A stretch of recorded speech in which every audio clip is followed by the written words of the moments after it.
Hi guys, welcome to Life Unpacked, and today we are unpacking my room. If you want to see my room or the apartment that I live in, today we're gonna do that. This is actually the second take. The first take I did, I just woke up, so I don't know what I was saying, and the video I think isn't good enough, so I'm doing the room tour again. So again, this is my part of the room. My part of the room.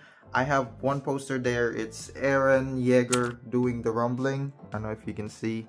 I had that since I was in the CT, and it's Attack on Titan is one of my favorite anime. So my very first poster, and I bought it here in the island.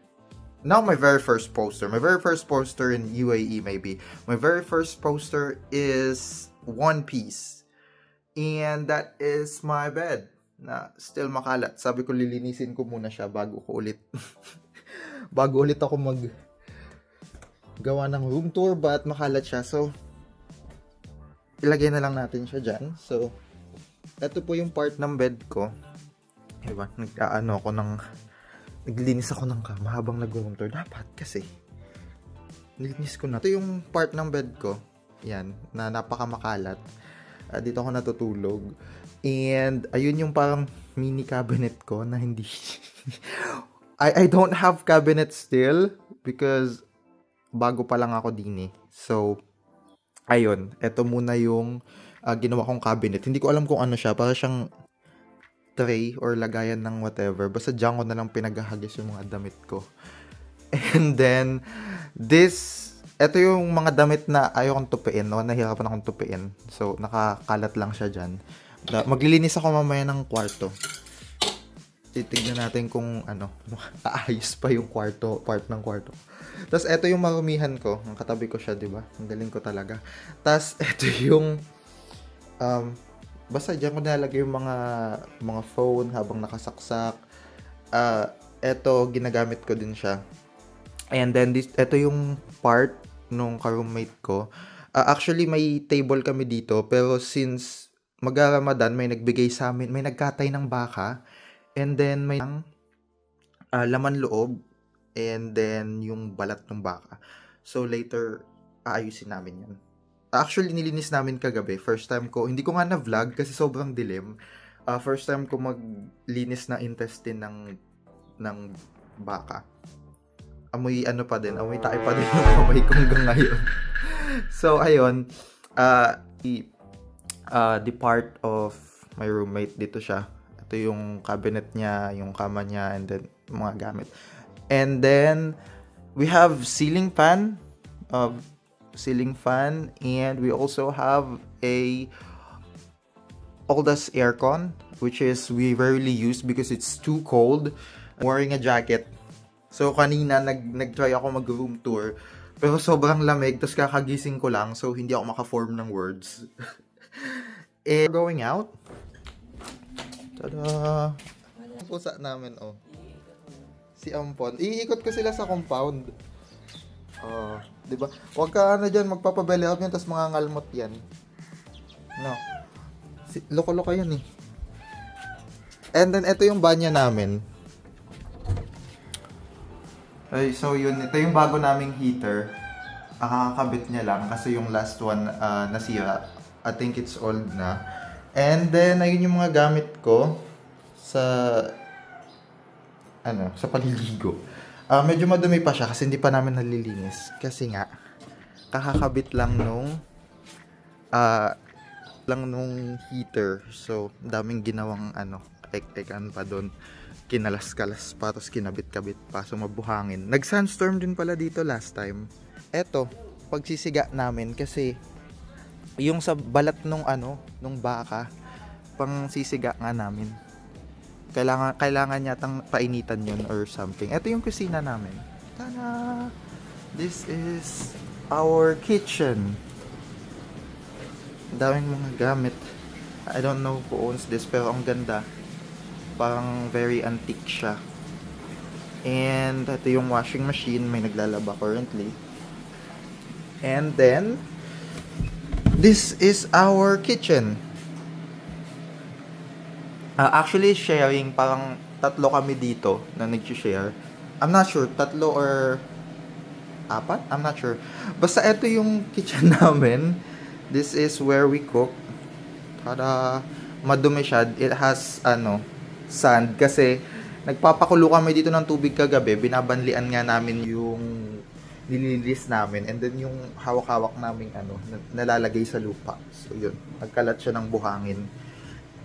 And, ito yung refrigerator na ginagamit. Tada! And, ano pa ba? Ano pa ba makikita dito sa kitchen?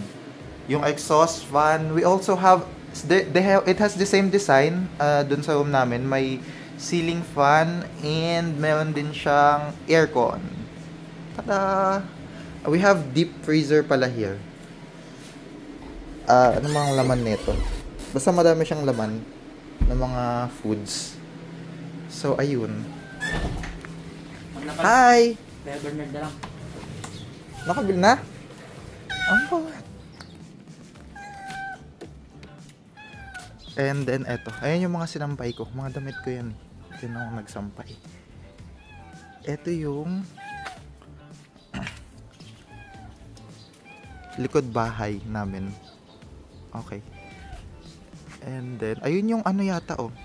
Oo nga, ayun nga. Yung nililinis naming, nililinis na, ng baboy.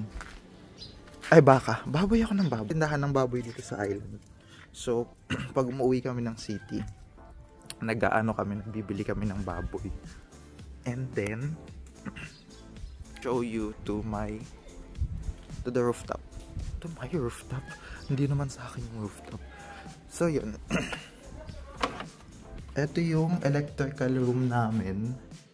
Tada! Ito yung mga gamit namin. Or, gamit ng mga tao. Hindi ko alam kasi kung kani-kanino. Alam ko kasi malaki itong bahay. So, may mga iba din na parang dun sa kabila yung entrance na ginagamit din to siguro. Kasi alam ko, yung electric box is for the whole compound. And then, eto, hindi ko alam kung kanino tong scooter. I don't know if it's, gumagana pa. And we have here, to parang ginawa namin siyang storage, or ginawa nilang storage. Ang daming carpet dito. Ganda pa niya actually. And, let's go up.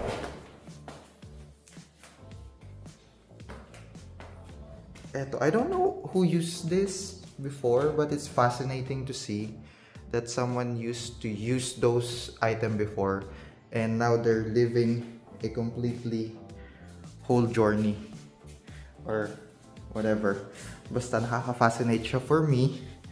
And then we're going up. Actually nasira yung pinto neto. Binabalak namin siyang ayusin. Ito yung mga unan. And this is the view. Tada! It looks so peaceful here, especially kapag what do you call this? Sunset. Kapag sunset, ang ganda ng view. So ayun yung mga windmill. See? It has a nice view. And then the sound of the ocean. It's really calming. Tada! Okay, so ayun, ito yung water tank namin. So pag malamig, grabe talaga lamig ng tubig. Siguro pag naman mainit, maiinitan din yan. Mainit naman na yung tubig. And then, ayun pala yung room namin. Yun yung room namin. And then, ito yung kusina. Actually, ang ganda niyang tambayan. Dito, oh, spacious pa siya. Maganda sana maglagay ng table, upuan. Dito. Diba? Ganda ng view. So, that's my view. Kapag so mag-unwind. Actually, pwede pang umakyat doon, kaso very makalawang na to. So, ayokong umakyat. Makalawang na yung niya, hawakan niya, handrail niya. Pero nakakyat na ako dyan before. Wala namang yan. Wala namang laman. Mas maganda lang yung view doon, kasi mas mataas ka. Pero wala kasing sunset pa. So, dagat lang din makikita, walang araw. Siguro, next time, Akit ako doon pagka sunset or later kung maalala kong umakyat para makita nyo din yung sunset. Diba? Ito lang yung ano. Ito binibiladan nila to ng ng mga isda, I think. Okay, baba na. Tapos na ang ating rooftop tour. So, alin pa ba? Nakita nyo naman na yung kusina. Yung driveway. I'll show you guys the driveway. So, ito yung driveway namin. Ito yung bike ng roommate ko. Nihiram ko siya. Lagi. Kasi wala pa akong bike. Yan. Diba ang astig? Naka-jacket tas naka-short. Lamig kasi talaga din. And then, yun. Tadrop lang ako ng random lore. Used to be that yan tambak na yan. That used to be a high school. But they tore it down. Probably because the people here, once they grow up or once they, I don't know, at a certain point, they just decide to get out of the island. So parang konti na lang din yung tao dito. Kaya siguro wala na ganong nag-aaral dun sa high school. So siguro naisipan na nilang ipag-iba. But yeah, mostly kasi dito, pagka once they grow up, they go into the city na. Baka naboboard sila or whatever. Walang tao, wala kaming kapitbahay, walang tao doon. And this is my favorite view.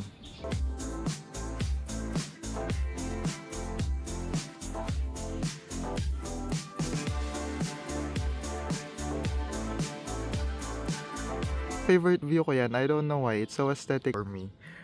And eto pa pala, garden pa pala namin to. Tada! Ang ganda, diba? Ito yung entrance niya. Pagpasok mo dyan, Encantadia na. Actually, I learned last night na ito pala, ginagawa pala tong chai. Ginagawa siyang chai. So, di ba sa Pilipinas parang lang yan, inaapak-apakan lang yan. Nakalak yata siya. Nakalak pa. Yes, nakalak. So, hindi tayo makakapasok. Pero, yun yung garden namin. Di ba? And, yeah, that's it for the tour. Diba? Yun lang naman. So, thank you guys for watching. And, so if you're curious on kung saan ako nakatira ngayon, or like,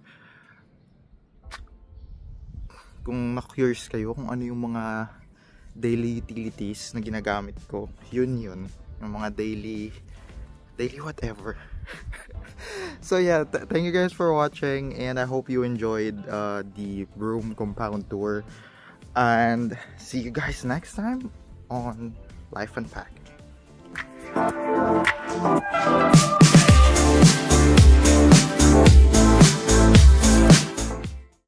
Hi guys, so yun, watch out for my next content. Bala ko maggawa ng podcast, and then siguro by now naka-out na yung room tour. So yeah, podcast ang next. Hindi ko pa alam kasi wala ko nagko-confirm dun sa mga kinonta ko kung kailan sila free for podcast. But most likely, after the room tour is gonna be the podcast na magiging next.